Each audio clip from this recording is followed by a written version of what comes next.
see girls who care about what they're doing and also sending a positive message.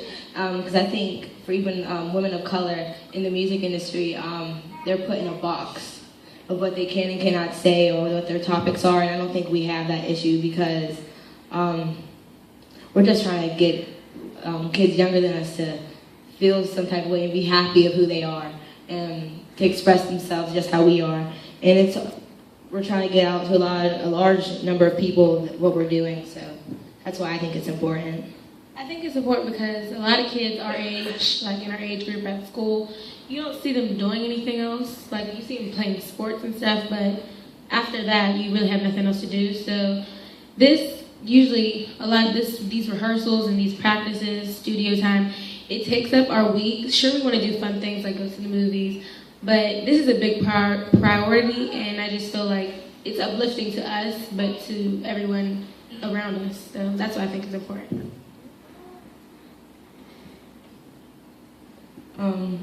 I think some people that inspire us, number one is God, and just having faith, because without faith, I don't know how we could get through this. Like, we were on the Apollo last year, and that was like, thank you. And there was two youth acts, and yeah, we were one, and there was another girl out of like 3,000, and so that's a big jump of faith right there. And then having to be on the line, and you know, we're young and our emotions, we're still developing, and so that was a big thing. And just learning how to take wins and losses, I think that's a big thing with faith and why we're inspired. Our parents, we have amazing parents. Our manager, which is Summer's mom, is such an inspiration because we're young and we have friends, like we have socialized and we get distracted, but we need people to ground us because, I mean, how would most teenagers like to spend their Saturday mornings? And we're spending it here with you because this is what we love to do, because we have such positive influences in our lives, in our camp. And I think a phrase that really speaks to our group is that it takes a village.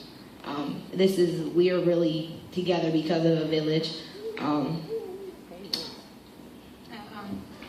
I think who inspires us all is like, yeah, God, of course. It's just the people around us helping us because like Imani said, we get distracted every single day, every single minute, every single second, all the time. So it's just good to be around like our momager. That's like really our mom. Like on weekends, I'm over at her house every single day. So I think, Miss Ruby really inspires all of us because she's been with us around for 3 years, and it's just been long 3 years, and like it's been a fun 3 years with her. So yeah. People who inspires me, well, as we said, all three of us, God. And I think my mom, my dad does, and my two big brothers, because like rapping. Okay, so there's not a lot of female girls who rap. So I was like, who's gonna? Well, I can't really talk right now. I'm sorry. But I probably have to say I'm sorry. I think one of her reads is that I know when we were talking about her being the rapper, because we can't rap, but she definitely can. She has the talent for it. She's really gifted in it, and like the female rappers, I think the big one that we can say that uplifts is Queen Latifah, but she's not rapping anymore. And we have people like Nicki Minaj, Little Kim, that isn't really bringing us up. And when they want to, it's not when we need it. It's not 24/7 like it should be. Talking about positivity and how we're beautiful and how we're more than just images of sex. I think that's what she. Hi everyone, my name is Lainey Lazari. I am the CEO and president of Simple Sugars. Simple Sugars is an all-natural skincare company. We manufacture and sell all-natural sugar scrubs. And Simple Sugars began way back in 2005 when I was 11 years old. It started out because I have had really sensitive skin and eczema, which is a skin condition, ever since I was a baby. And I was always at the dermatologist, and I couldn't find anything that would work for me. So one day I just got fed up with it and I decided that I was going to do some research and figure out how to make my own products. So I got online and started researching and started playing around in my kitchen and came up with the first Simple Sugars body scrub. And I used it on myself, and for the first time in my life, it completely took away my eczema.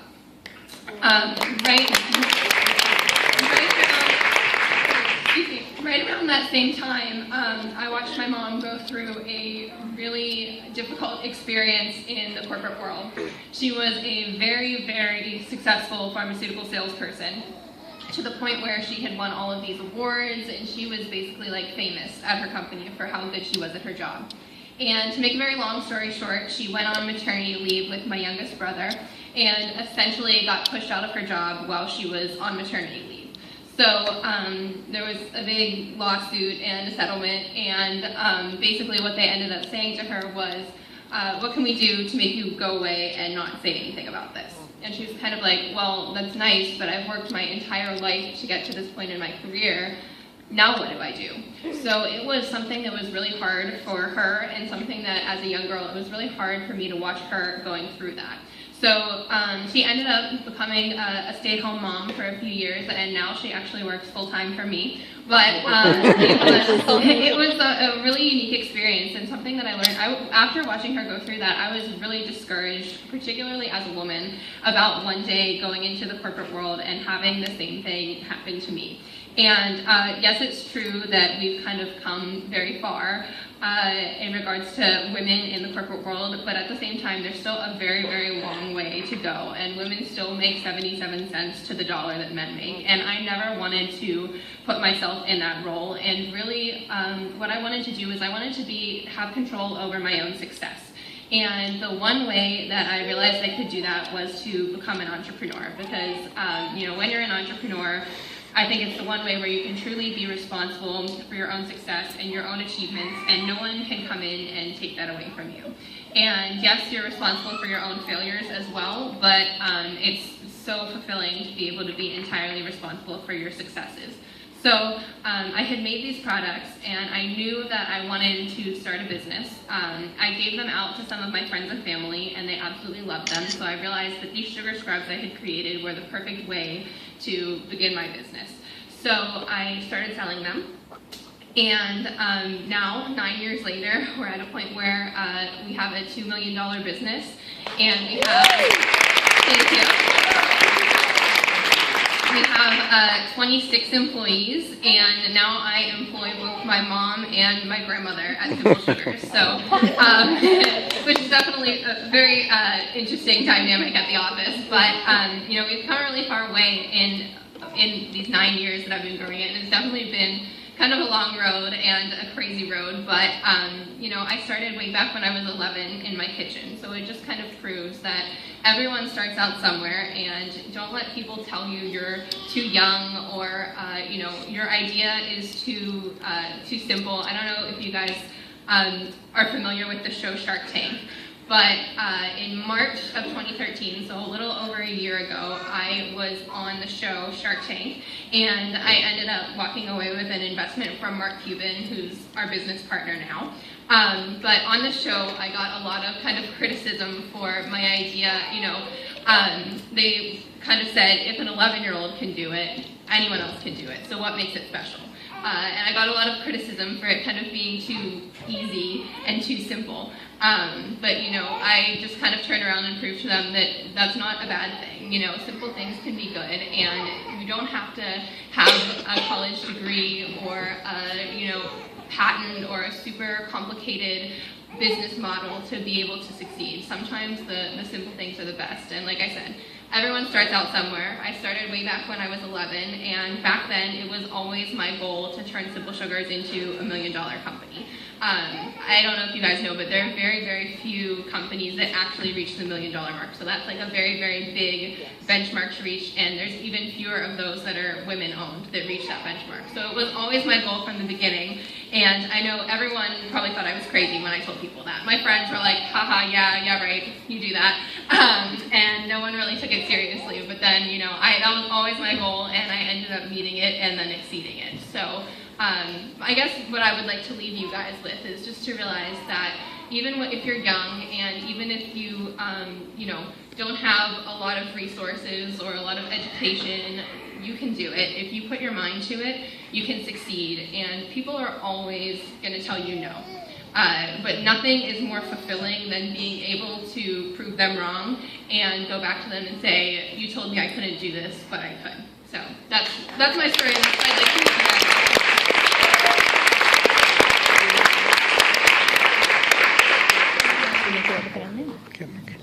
Hi everyone, can you hear me all right? Yes. All right. Well, my name is Naomi Nordina, and I am a senior at the Ellis School.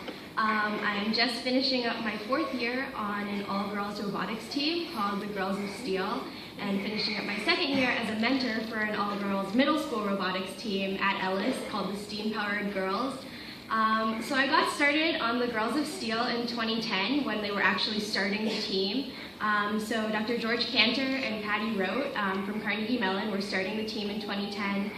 There were no all-girls teams in the area, and so they decided that this would be a great opportunity to get girls involved in robotics. And so we're part of a program called First Robotics, and we build these big 120-pound robots that compete on a field against other robots. People say that the competitions are kind of a mix between a rock concert and a sporting event, and there's that much excitement there, and you kind of have to be there to experience it to get what I'm saying. But it's really exciting, and I've been doing that for 4 years now. So the Girls of Steel, our mascot is Rosie the Riveter with a robotic arm.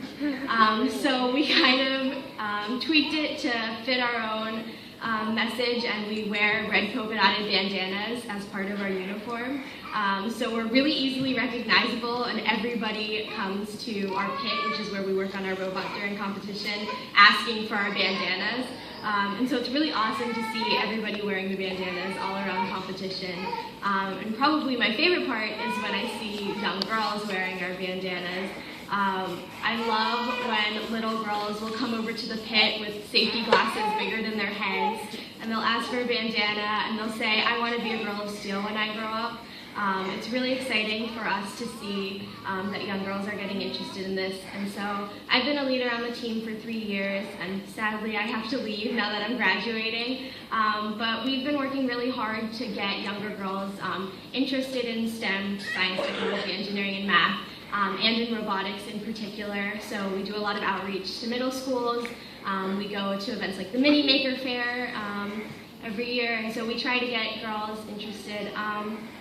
So the one thing I think I would like to say is that I think a lot of girls are discouraged from entering robotics and engineering because of the image that they think comes along with it.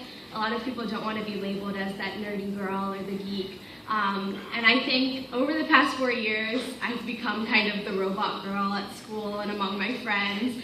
And sure, they poke fun at me for it, but it's because they love me and they know it's what I'm passionate about. And so I've kind of embraced that title as the robot girl over these past years, and I think that I want other girls to know that we're trying to show them that robotics and engineering are really cool things. You can go in the machine shop, you can get your hands dirty, you can be covered in grease and it's still cool, and you're still beautiful. It doesn't make you a geek or a nerd. It's a cool thing, and it's something that more girls need to be involved with, so yeah.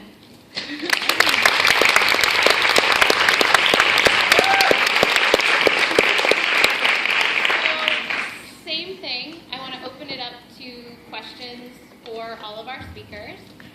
It looks like we definitely have a bunch. I'm going to ask one first, and then I will turn it over to your questions. So Lady mentioned specifically that she got a lot of criticism on the show for having an idea that was so simple. What she didn't say was she also got a lot of acclaim for being really good at pitching her idea. It was sort of a pretty big conversation that she was one of the best pitchers that they'd had in terms of talking about her idea, being passionate about it. So I think it would be interesting to know kind of what your thoughts are on that, because I think when sometimes people, I can't explain it to everybody else, or